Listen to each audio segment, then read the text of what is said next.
Peace at Last by Jill Murphy.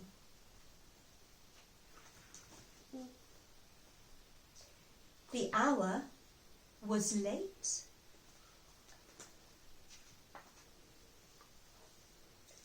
Mr. Bear was tired, Mrs. Bear was tired, and Baby Bear was tired. So they all went to bed. Mrs. Bear fell asleep. Mr. Bear didn't. Mrs. Bear began to snore. Went Mrs. Bear. "Oh no," said Mr. Bear. "I can't stand this." So he got up and went to sleep in Baby Bear's room. Baby Bear was not asleep either. He was lying in bed, pretending to be an aeroplane. "Meow!" went Baby Bear. "Meow! Meow!" "Oh no," said Mr. Bear. "I can't stand this." So he got up and went to sleep in the living room.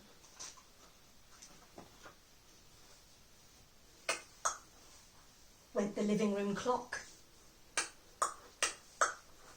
"Cuckoo! Cuckoo!" "Oh no," said Mr. Bear. "I can't stand this." So he went off to sleep in the kitchen. Drip, drip, went the leaky kitchen tap. Went the refrigerator. "Oh no," said Mr. Bear. "I can't stand this." So he got up and went to sleep in the garden. Well, you would not believe what noises there are in the garden at night. "Toot-toot!" went the owl. "Snuffle, snuffle," went the hedgehog. "Meow!" sang the cats on the wall. "Oh no," said Mr. Bear. "I can't stand this." So he went off to sleep in the car. It was cold in the car and uncomfortable, but Mr. Bear was so tired that he didn't notice.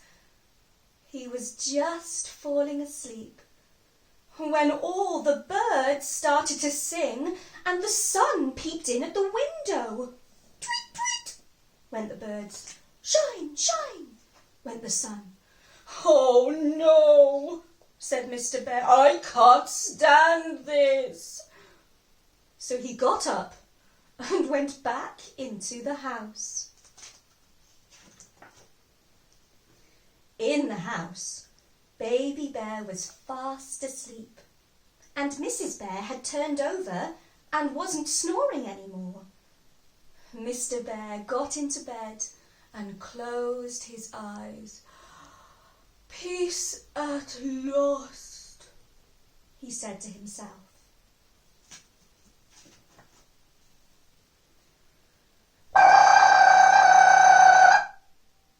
Went the alarm clock. Mrs. Bear sat up and rubbed her eyes. "Good morning, dear," she said. "Did you sleep well?" "Not very well, dear," yawned Mr. Bear. "Never mind," said Mrs. Bear. "I'll bring you a nice cup of tea." And she did.